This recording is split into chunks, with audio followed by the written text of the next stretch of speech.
이번엔 네 번째 파트입니다.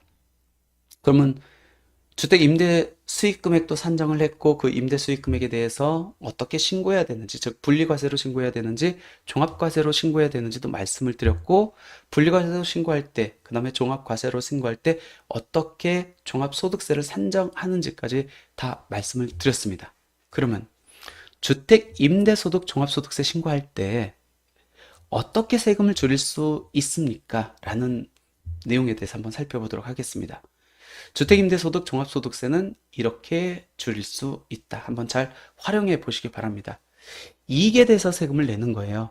소득세의 일종이기 때문에 그렇습니다. 그 이익을 줄이려면은 수익 금액을 줄이든지 아니면 경비를 늘리는 방법밖에 없겠네요.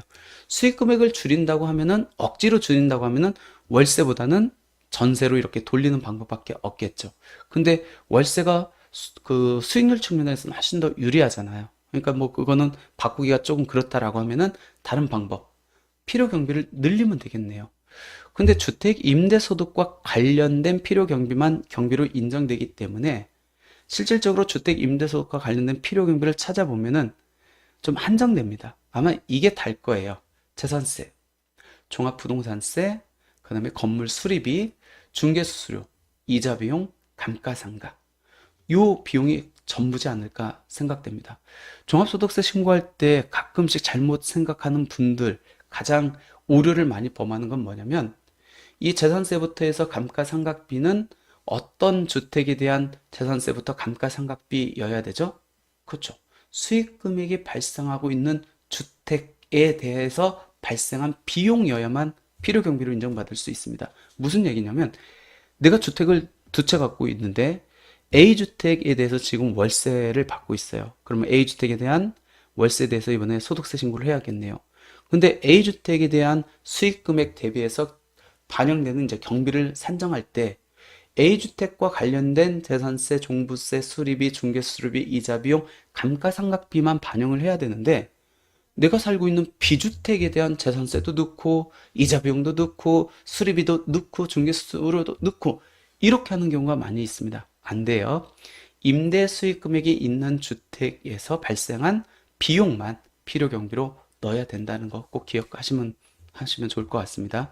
그리고 이 중에서 감가상각비, 감가상각비를 건물 분에 대해서 일정 연도, 보통 20년, 30년, 40년으로 나눠가지고 그 1년 동안에 해당하는 감가상각비를 경비로 이렇게 반영할 수 있는데, 그렇게 되면은 종합소득세 때 이미 경비로 인정받았잖아요. 그럼 나중에 양도할 때는 취득가액에서 내가 이미 종합소득세 때 경비로 인정받은 금액만큼을 차감하도록 되어 있습니다. 차감한다는 얘기는 뭐죠? 나중에 양도 차익이 더 많이 벌어진다는 얘기예요. 그렇기 때문에 종합소득세 신고할 때 건물 분에 해당하는 감가상각비를 필요경비로 넣을지 말지는 신중하게 고려를 해야 된다는 겁니다. 만약 종합소득세 필요경비로 넣어가지고 양도소득세 절세 효과보다 크다, 그럼 당연히 넣어야 되겠죠. 하지만 종합소득세 절세 효과보다 나중에 그냥 취득가액으로 인정받는 양도소득세 절세 효과가 더 크다, 그러면은 이번에 종합소득세 신고할 때 감가상각비는 반영하면 안 되겠죠. 통상적으로 보면은 감가상각비는 건물 분에 대한 뭐 20년에서 40년으로 나눠가지고 1년분에 해당하는 경비를 들어가는데, 이 타소득이 없다라고 하면은 종합소득세 세율이 뭐 30%, 35% 이상 이렇게 적용되는 경우는 많지는 않거든요. 거의 대부분 15%나 뭐 24% 이렇게 적용받습니다. 근데 나중에 양도할 때, 이주택을 양도할 때 양도차익은 보통 크게 발생하거든요. 그렇게 되면은 거의 양도차익에 대해서 35%, 뭐 40%, 42% 이렇게 이제 더 세율을, 높은 세율을 적용받거든요. 결론적으로 통상적으로 보면은 건물에 대한 감가상각비는 그냥 쟁여놨다가 양도세 때 그냥 취득가액으로 인정받는 것이 훨씬 더 유리하다. 그러니까 지금 현재의 세금 부담이 된다고 해가지고 길게 봐야 되지, 지금 시점 단기적인 시각을 보고 무조건 종합소득세 때 감가상각비를 반영하는 것은 현명하지 않다. 이렇게 이해를 하시면 될 것 같습니다. 두 번째 절세 방법은 간편정보 대상자는 기장세액공제를 적용받자라는 겁니다. 간편정보 대상자는 뭡니까? 말 그대로 장부 작성을 하되 간단하게 신고할 수 있는 대상자입니다. 이에 반대되는 개념이 복식부기 신고 대상자입니다. 복식부기는 뭐죠? 차변, 대변 해가지고 복식부기를 통해 가지고 재무상태표, 손익계산서도 만들고 해가지고 그 복식부기로 된 재무제표를 갖고 신고하는 사람들. 그럼 간편 대상자하고 복식부기 어떻게 구분합니까? 똑같아요. 직전 연도 수익 금액을 갖고 판정을 하는데 수익 금액이 일정 금액 이하면 간편장부 대상자, 일정 금액 이상이면 복식부기 의무 대상자 이렇게 이제 구분하는데 간편장부는 직전 연도 수익 금액이 7,500만 원 이하인 주택임대사업자를 의미합니다. 거의 대부분은 간편장부 대상자겠죠. 그 간편장부 대상자는 그냥 간단하게 장부를 꾸미면 되는데 이 간편장부 대상자가 차변, 대변, 차변, 대변 해가지고 복식부기로 해가지고 신고를 했다. 국가 입장에서는 정확하게 세금을 낸 거네요. 너무 기특하죠? 그래서 혜택을 줍니다. 즉 간편장부 대상자가 복식부기로 종합소득세 신고를 하면은 내야 될 세금의 20%를 100만 원을 한도로 해서 공제 줍니다. 이게 바로 기장세액 공제예요. 생각보다 크죠? 100만 원을 세금으로 빼준대요. 납부세액에서 20%를 계산해가지고. 그렇기 때문에 오히려 간편장부 대상자는 복식부기로 신고하면은 내야 될 세금의 20%를 세이브 받을 수 있다. 그럼 내가 간편장부 대상자인지 아니면 복식부기 의무 대상자인지 어떻게 합니까? 아마 사업자 등록을 하신 분들은 이 종합소득세 신고한 내문 다 받을 겁니다. 여기 보시면은 요 옆에 써 있어요. 장부를 꾸밀 거는 너는 간편장부 대상자야. 이게 직전 연도 7,500만이 넘은 사람들은 복식부기 의무 대상자 이렇게 기재가 돼 있고 추계로 간다 하면은 두 가지가 있다겠죠. 단순 경비율이나 기준 경비율. 너는 단순 경비율이야. 이렇게 기재가 돼 있으니까 종합소득세 신고 안내문을 보면은 내가 간편장부 대상자인지 복식부기 의무 대상자인지를 확인할 수 있다. 여기에서 간편장부 대상자는 복식부기를 통해서 신고하면은 내야 될 세금의 20%를 100만 원을 한도로 해서 공제받을 수 있기 때문에 꼭 활용하기 바랍니다. 물론 납세자가 스스로 세법을 잘 모르는 납세자가 스스로 복식부기 차변대변 해가지고 이제 장부를 작성한다? 현실적으로 어렵습니다. 그래서 대부분은 복식부기를 신고할 때는 세무 대리인들한테 이렇게 그 의뢰를 해야 되는데 세무 대리인들이 공짜로 안 해주죠. 그러니까 당연히 수수료를 받는데 오히려 기장세액 공제 받는 것보다 기장세액 공제를 받는 것이 세무 대리인들한테 수수료 주는 것보다 훨씬 더 유리할 수 있기 때문에 나는 세무 대리인들한테 수수료 내면서까지 신고하기 싫어 이렇게 생각하는 것보다는 오히려 세이브 되는 게 훨씬 더 크기 때문에 한번 체크해 볼 필요는 있다라는 겁니다. 세 번째 절세 방법. 주택임대소득에 대해서 소득 이익이 발생하면은 뭐 상관없겠지만 가끔씩은 공실이 있는데 그 와중에 이자 비용이 나가는 경우가 있어요. 즉 결손이 발생하는 경우도 있습니다. 근데 이 결손이 발생하면은 당연히 이익이 없기 때문에 낼 세금이 없죠. 그래서 아예 신고를 안 하는 분들도 있는데 그러지 말고 결손이 발생했다 할지라도 장부 작성을 통해서 반드시 신고하자. 왜? 그렇게 신고해 놓은 결손금은 15년 동안 이월해 가지고 사용할 수 있습니다. 그러니까 올해는 결손이지만 내년에 이익이 나오면은 올해 결손금을 내년 이익하고 상계시킬 수 있다는 겁니다. 그러면 입증을 해야겠죠. 내가 결손이 얼마 났습니다. 그렇기 때문에 장부 작성을 통해서 신고를 해야 된다는 겁니다. 그리고 내가 타소득이 있으면은 주택임대소득하고 합산해야 되겠죠. 근데 주택임대소득은 결손이에요. 근데 내가 근로소득이 있어. 타소득이 있는데 근로소득인데 여기는 이익이야. 근로소득은 무조건 이익이 나올 수밖에 없거든요. 그러면 하나는 마이너스, 하나는 플러스겠네요. 두 개를 합하면은 전체적인 종합소득 금액이 줄어들겠네요. 그 얘기는 뭐죠? 근로소득 또는 타소득에서 냈던 세금의 일부를 돌려받을 수 있다는 겁니다. 한번 사례를 들어볼게요. 근로소득에서 5천만 원의 소득 금액이 발생했습니다. 근데 이번에 주택임대에서 공실이 너무 오래 갔고 거기에 대한 이자 비용이 너무 세가지고 1,000만 원의 결손이 발생했습니다. 근데 이거를 그냥 신고를 안 한다. 그럼 뭐 돌려받는 것도 없겠죠. 하지만 결손을 입증해서 신고해 놓으면은 이 근로소득에 대한 플러스하고 주택 임대소득에 대한 마이너스가 통산돼서 종합소득금액은 4천만 원이기 때문에 내가 근로소득에서 원천 징수된 연말정산 때 원천 징수된 일정 부분의 근로소득세를 환급받을 수 있다. 그렇기 때문에 결손이 발생했다고 해서 너무 슬퍼하지 말고, 그리고 그냥 신고를 안 하려고 하지 말고 장부 작성을 통해 가지고 결손을 입증해 가지고 2월에서 사용하든지 아니면 이번에 타소득에서 낸 세금을 돌려받아라. 꼭 기억해 주시면 될 것 같습니다. 이번에는 타소득이 있는 경우, 의외로 근로소득이나 사업소득이 있으면서 주택 임대소득이 있는 분들이 꽤 있습니다. 이 타소득이 있는 경우에는 임대 유형을 전환해서 분리과세 대상자가 되자. 왜 그러냐면 종합과세 대상자면 어떻게 되죠? 타소득에 있는 소득금액하고 주택 임대소득금액을 합산해서 계산하기 때문에 주택 임대소득이 미치는 세율 구간이 굉장히 높아집니다. 세부담이 크다는 거예요. 근데 분리과세로 되면 어떻게 되죠? 타소득하고 합산하지 않는다고 했잖아요. 순수하게 주택 임대 소득금액을 갖고 세금을 계산하기 때문에 타소득에 이미 적용되는 높은 세율 구간이 영향을 미칠 여지가 없다라는 겁니다. 한번 사례를 들어볼게요. 35% 세율 구간을 적용받고 있는 근로소득자가 주택 임대소득도 있다라고 가정을 해보겠습니다. 근데 내가 월 임대료를 160만 원 받아요. 160만 원 12달 하면은 1920만 원이거든요. 주택 임대 수익 금액이 2천만 원이기 때문에 나는 분리과세를 선택을 하든 종합과세를 선택할 수 있겠죠. 근데 타소득이 있으면 당연히 분리과세로 이렇게 선택하겠죠. 합산되는 더 세부담이 크기 때문에. 그럼 분리과세로 되면은 필요경비 50% 인정받고 내가 지자체에 등록하지 않았다라고 하면은 50% 인정받고, 그다음에 공제금액은 이미 근로소득에서 2천만 원 이상의 소득금액이 발생했기 때문에 이때는 공제금액을 적용받지 못하겠네요. 그리고 세율은 14% 적용받아서 130만 원을 냅니다. 근데 이 근로소득자가 월세를 너무 낮게 받고 있는 것 같아가지고 20만 원을 올렸습니다. 180만 원으로.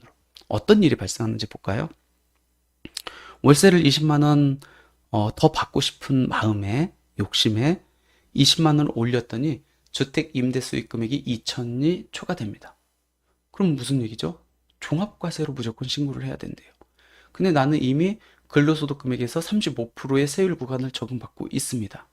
그러면 단순 경비율이 적용돼서 920만 원의 경비를 차감한다 할지라도 이익 금액 1,200만 원에 대해서는 몇 프로의 세율이 적용되죠?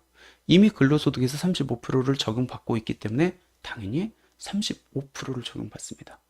그러면은 1,200만 원의 주택 임대 소득 금액에 대해서 430만 원을 세금으로 내야 된다는 겁니다. 임대료 내가 20만 원 올려가지고 연에 얼마 더 받게 되죠?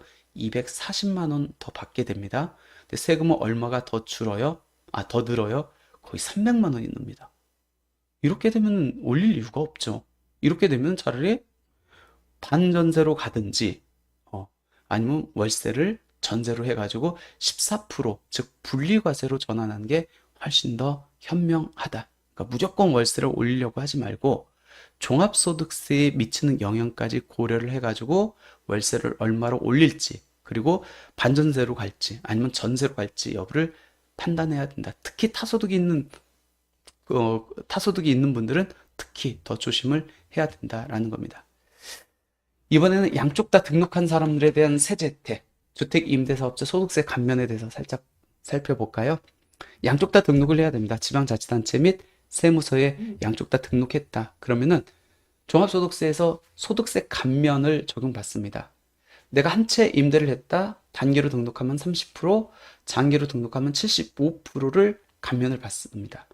두 채 이상 임대를 했다. 단기로 등록했으면 20%, 장기로 등록했으면 50%. 내야 될 세금에서 감면을 해주기 때문에 굉장히 큰 혜택이죠. 근데 이 혜택을 받으려면은 이 소득세 감면 요건, 동그라미 1번부터 5번까지 요건을 모두 다 충족을 해야 된다라는 겁니다. 그럼 이 요건을 다 충족했다고 가정을 해볼게요.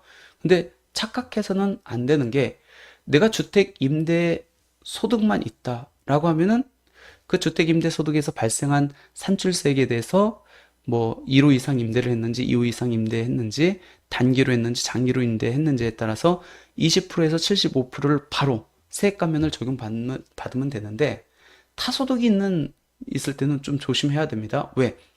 종합소득세는 타소득하고 합산돼서 이렇게 계산하기 때문에 이 종합소득세 산출세액 중에서 주택 임대소득에 해당하는 산출세액을 발라낸 다음에 거기에 대해서 감면율 20에서 75%의 감면율을 적용해야 되기 때문에 그렇습니다. 한번 사례를 들어볼게요. 근로소득 금액이 5천만 원이 있습니다. 주택 임대소득 금액이 2,500만 원이 발생했습니다. 수익 금액은 3천만 원이고 필요 경비가 500만 원 차감돼 가지고 2,500만 원이 만들어졌다라고 가정을 해보겠습니다. 그러면 이제 수익 금액이 2천만 원 초과되니까 이제 종합과세로 가야겠죠. 그러다 보니까 근로소득 금액하고 이 주택 임대소득 금액과 합산돼서 이제 세금을 계산했겠죠. 그렇게 계산한 게 600만 원입니다. 근데 나는 지방자치단체도 임대주택으로 등록을 하고 세무사 사업자 등록도 이제 등록을 했어요. 그러니까 감면을 적용받을 수 있는 요건이 됩니다. 주택 임대로 등록한 거는 딱 한 채고 장기로 등록했대요. 그럼 몇 프로죠? 한 채 임대를 하고 장기로 했으니까 75%. 근데 여기에서 주의해야 될 거는 이 종합소득세 산출세액이 600만 원 곱하기 75%를 다 감면받을 수 있는 게 아니고 이 600만 원 산출세액은 뭐에 대한 산출세액이죠? 두 가지가 섞여 있잖아요. 근로소득하고 주택 임대소득. 근데 우리가 감면을 해주는 거는 어떤 산출세액에 대해서 해주는 거죠? 주택 임대소득 금액에 상응하는 산출세액에 대해서만 감면을 적용받을 수 있겠죠. 그러니까 이 600만 원 안에서 주택 임대소득에 대한 산출세액을 발라내야겠죠. 소득금액 대비해서 주택 임대소득금액 하면은 600만 원에서 일정 부분이 발라지겠죠.